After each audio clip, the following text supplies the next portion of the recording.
जय श्री कृष्ण, जय Mahadev. Welcome to my YouTube channel.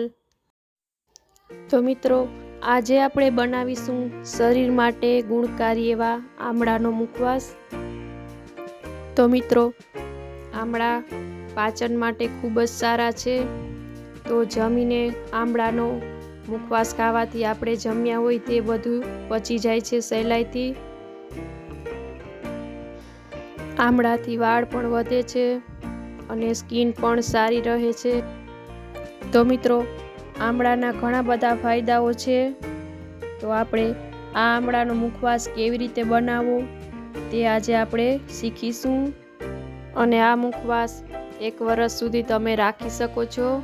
અને અત્યારે શિયાળાની સિઝનમાં તમને આમળા પણ એકદમ સહેલાઈથી મળી જશે। તો મિત્રો, તમે પણ જરૂરથી આમળાનો મુખવાસ બનાવજો। તો ચાલો આપણે રેસીપીની શરૂઆત કરીએ।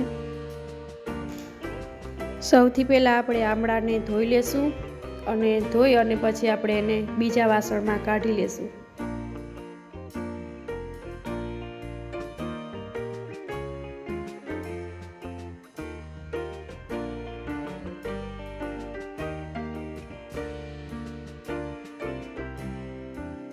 તો આપણા આમળા ધોવાઈ ગયા છે અને એને બાફવા માટે આપણે તપેલીમાં પાણી નાખીશું।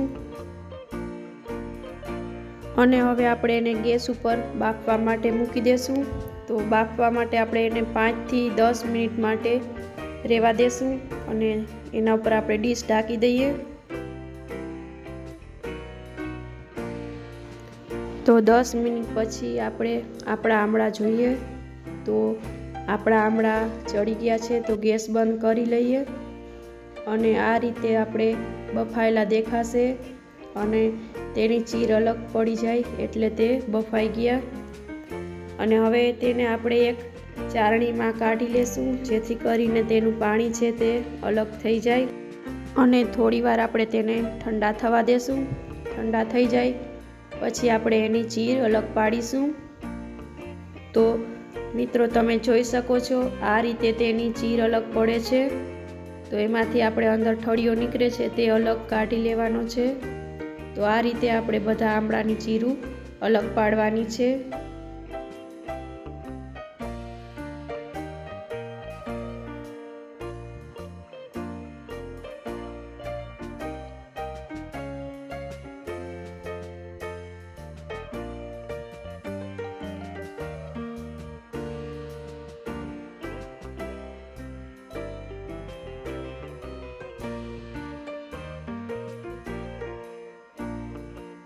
તો આ રીતે આપણે બધા આમળાની ચીર અલગ પાડી નાખી છે।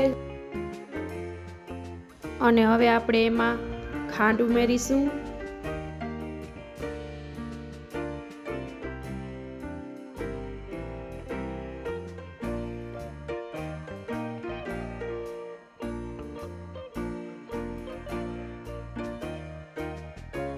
ખાંડ નાખી અને પછી આપણે એને બરાબર મિક્સ કરી લેશું અને પછી એને ઢાંકી અને મૂકી દેશું।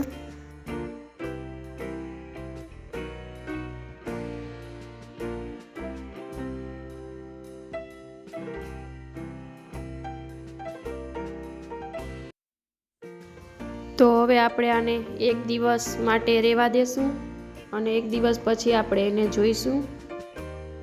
તો હવે આપણે એને 1 દિવસ પછી જોઈએ।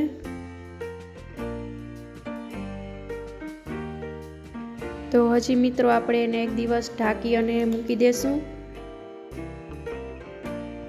તો હવે આપણે એને બીજા દિવસ પછી જોઈએ। તો આ રીતે સરસ ચાસણીમાં મિક્સ થઈ ગયા છે આમળા। તો હવે આજે આપણે એને એક ચારણીમાં કાઢી લેશું અને ચારણીની નીચે એક બાઉલ કે તપેલી એવું કંઈ આપણે રાખી અને આમળાને ગાળી લેશું।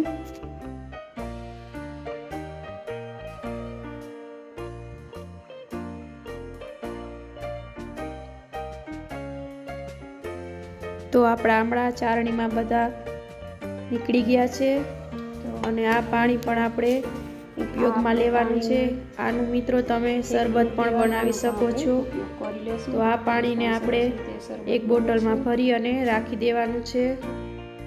અને આપણી આમળાની ચીરુને આપણે આ રીતે થાળીમાં છૂટી છૂટી કરી અને સૂકવવાની છે। તો આપણે આને 2 દિવસ માટે તડકામાં સૂકવશું।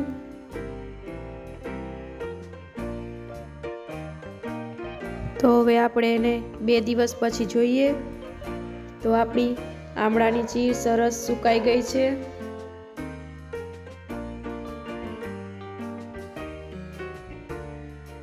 તો હવે આપણે આમાં ખાંડનું બૂરું ઉમેરીશું। તો મિત્રો તમે ખાંડની જગ્યાએ સાકરનો પણ ઉપયોગ કરી શકો છો। તો મેં અહીંયા સાકરનું બૂરું લીધું છે। હવે આપણે આમાં સાકરનો ભૂકો ઉમેરીશું। તો આમાં આપણે સાકરનો ભૂકો છે તે 2 ચમચી જેટલો નાખીશું। તમે મીઠું વધારે ખાતા હો તો વધારે પણ ઉમેરી શકો છો।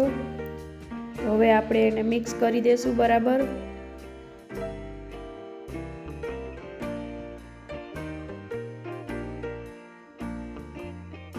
તો આપણી આમળાની ચીરું સાકરના ભૂકામાં બરાબર મિક્સ થઈ ગઈ છે।